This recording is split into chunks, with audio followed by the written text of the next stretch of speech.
60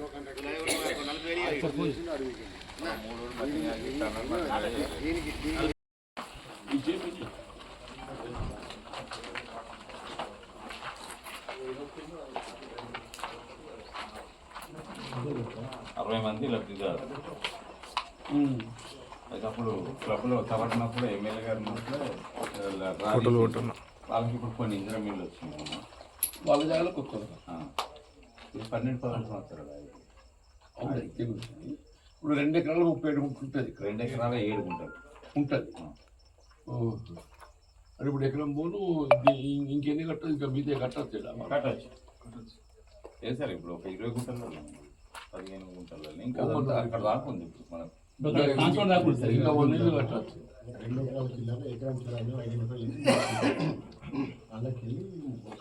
అలా రాపి ఇంకా మంది ఇల్లు కట్టినా కట్టచ్చు. రాయగల ప్రాపర్లో ఇల్లు లేని వాళ్ళందరికీ, స్థలాలు లేని వాళ్ళకి అందరికీ ఇవ్వచ్చు. ఏంది ఇంత మంచి ప్రాజెక్ట్ పెట్టుకొని ఇవన్నీ నిద్రపోయి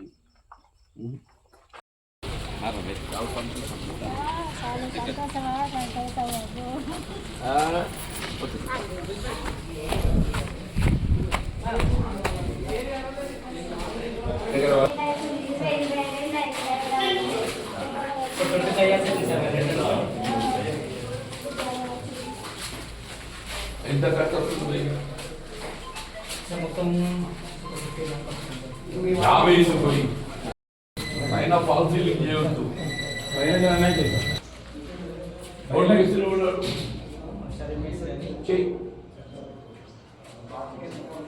బట్టి మేము ఉంచుతాడు.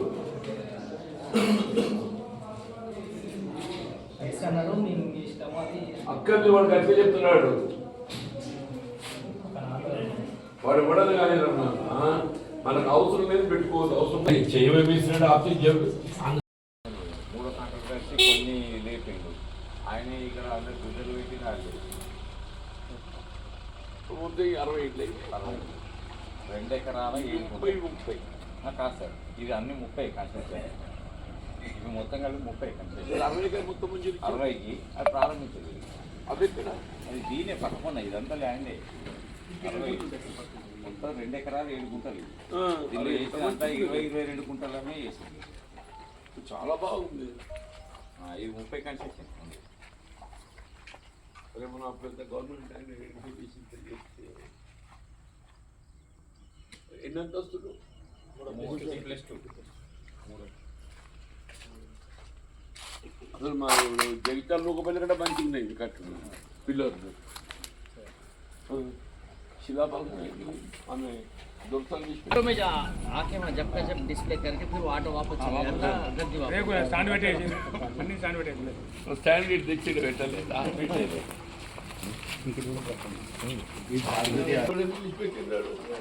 ఈ లాస్ ఉందని చెప్పి అప్పుడు అన్నాడు. దాదాపు మొత్తం మంది పైసలు ఇవ్వాలి. దీనికి ఓలో ఏమేమి పని చేసినాడు కంటతడి పెట్టిన ఇంద్రమ్మ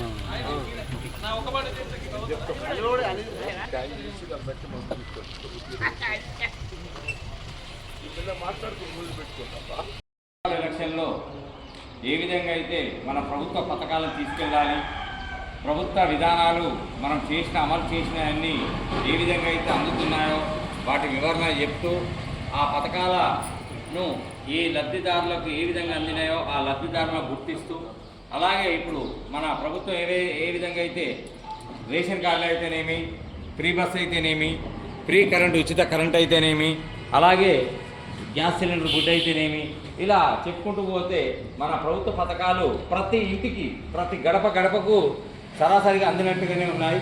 కాబట్టి ఆ పథకాలను దృష్టిలో పెట్టుకొని మనం ఏ విధంగా ముందడుగు వేయాలి, ఏ విధంగా వ్యూహరచన చేసుకోవాలి, మనం కలిసికట్టుగా ప్రతి వార్డులో మినిమం కనీసం ఒక 20 మంది కార్యకర్తలు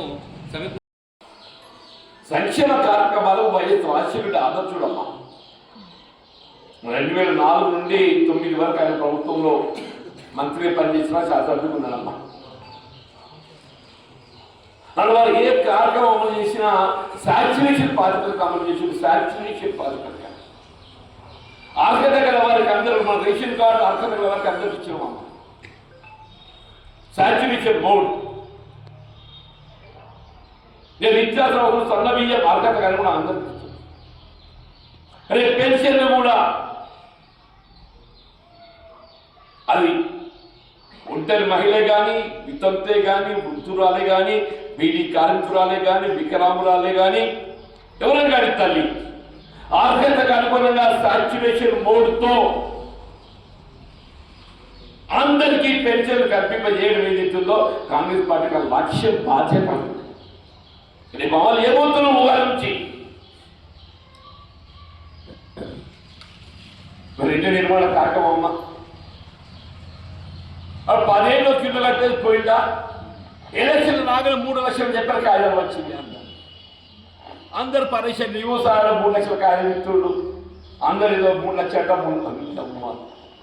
ఆ ఇచ్చే 3 లక్షలు 3 ఏళ్ళ ముందు ఇస్తే పోతుందండి.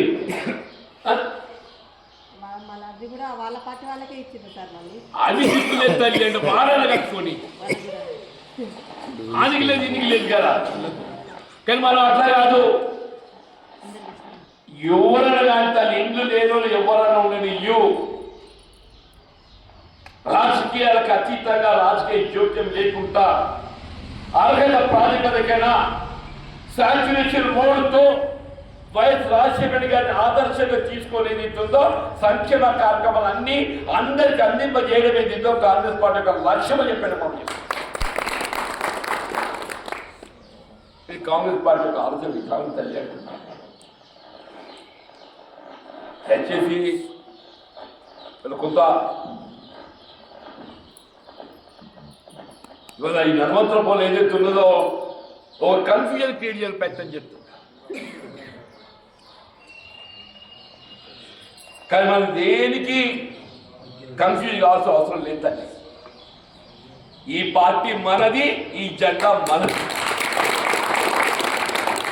నేనేమంటున్నా, ఈ పార్టీ మనది, ఈ జెండా మనది,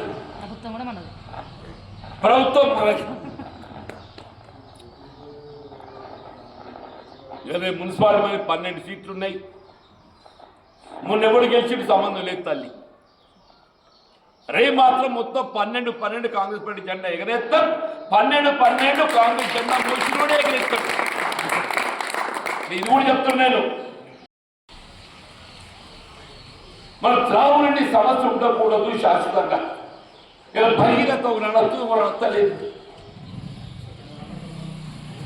మన గతంలో మన దేశం పెద్ద రత్నాకరావు గారు ఉండగా ఇక్కడ సిపిడబ్ల్యూ స్కీమ్ ప్రతిపాదించి రామాజపేటకి నీటిని ఏదైతుందో రాయికలు పట్టుకొచ్చి రాయికలు శుద్ధి చేసి రాయికలు పట్టణంతో పాటుగా ఈ మండలానికి అంతటికీ నీరు అందింపజేసే విధంగా వీళ్ళ comprehensive protected water supply scheme సామూహిక మంచినీటి పథకాన్ని ఏదైతుందో రూపొందించి నిర్మాణం చేసిందా.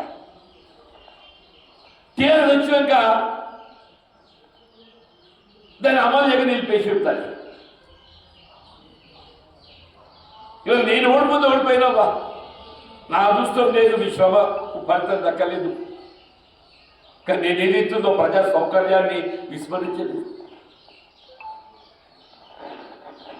మీరు ఆనా నిర్మాణం పూర్తి చేసుకుని మధ్యలో అయిపోయిన సిపిడబ్ల్యూ స్కీమ్ ఏదైతే ఉన్నదో దాన్ని పునః ప్రారంభం చేయడానికి 5 కోట్ల నిధులు మంజూరు చేసి ఇప్పుడు రేపు నీకు ఈ వేసవిలో నీకు ఫిబ్రవరి లోపల ఏదైతుందో మీకు నీళ్ళు తాగిస్తాను. నీ భగీరథ వచ్చినా రాకున్నా ఉన్న బావులతోడు ఫిల్టర్ పేరుతో రక్షిత మంచి నీరు ఏదైతుందో మీకు ఈ వేసవిలో నీళ్ళు తాగించే బాధ్యత నేను 5 కోట్లు ఆల్రెడీ మంజూరు చేసాను.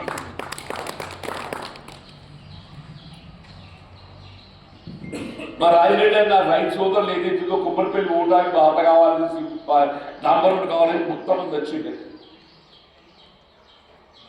అప్పుడు పట్టుకపోయి ఏదైతే వెంటనే 3 కోట్ల 4 కోట్ల పంపించేది. ఆ 3 కోట్ల 80 లక్షల మంది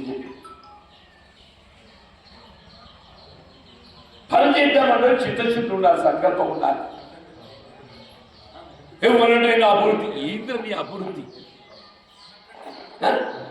నీ అభివృద్ధి చేతులిప్పుకోలేదు. అభివృద్ధి ఎమ్మెల్యే అభివృద్ధి అభివృద్ధి అంటే ఏం కదా ఏడవడుతుంది. ఆయన జేబుని కూడా అభివృద్ధి, ఆయన అభివృద్ధి కావాలి, జేబు నిండాలి. ప్రజల సంక్షేమం అక్కర్లేదు ఆయన నీకు.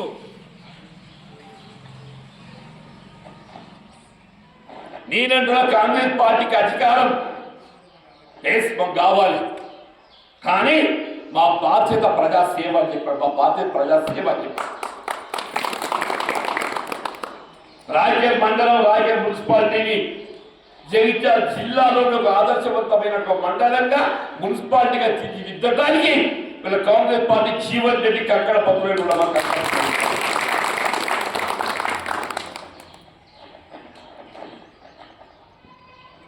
మరొకరాళ్ళు గుర్తుందమ్మా, అమ్మాయి అందాలు కూడా ఉండొచ్చు నాకు, నువ్వు కూడా ఉండొచ్చు అనుకుంటా. పంచాయతీ సంఘం దగ్గర మీటింగ్, అందరూ 1000 రూపాయలు పెన్షన్ ఉంది.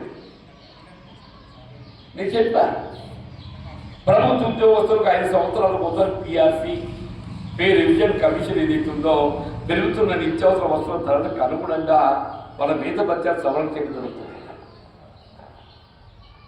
మరి గరీబులకు ఇచ్చే పెన్షన్ కూడా 5 ఏళ్ళ ఒకసారి పెంచద్దా అని చెప్పని నేనేమన్నా 1000 రూపాయలు ముందు 2000 చేయాలని చెప్పని తెరవి తెచ్చింది మనం ఆ మాట్లాడుతుంది.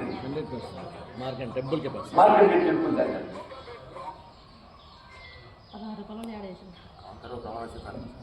కాంగ్రెస్ ప్రమాణ స్వీకారం అంటే మనిషికి ఆలోచన ఉండాలి తల్లి. ఆలోచన ఉంటుంది. నేను ఇవాళ కూడా మన కాంగ్రెస్ ప్రభుత్వం కూడా 2004 చేయాలని సంకల్పిస్తుంది.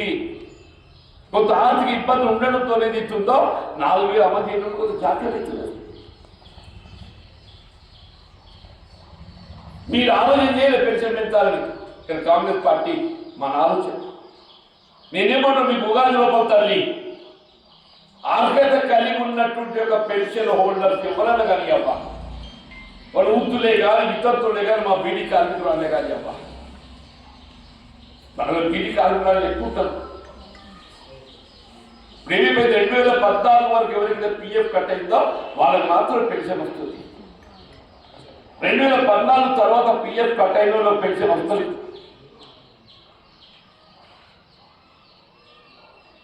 నువ్వు 4000 ఒక అంశం అది పక్కన పెట్టు. రాష్ట్రం ఆర్థికంగా ఇబ్బందుల్లో ఉన్నది. ఇవాళ అమలవుతున్న 2000 మాత్రమే ఏదైతున్నదో అర్హత కలిగినటువంటి ఒక పెన్షన్ లబ్ధిదారులకు అందరికి కూడా వాళ్ళు వితంతువులు కానీ, ఒంటరి మహిళలు కానీ, వృద్ధులు కానీ, బీడీ కార్మికురాలు కానీ అందరికీ ఏదైతుందో రేపు ఉగాది నాటికి ఆ 2000 రూపాయల పెన్షన్ మంజూరు చేయించే ఒక బాధ్యత నా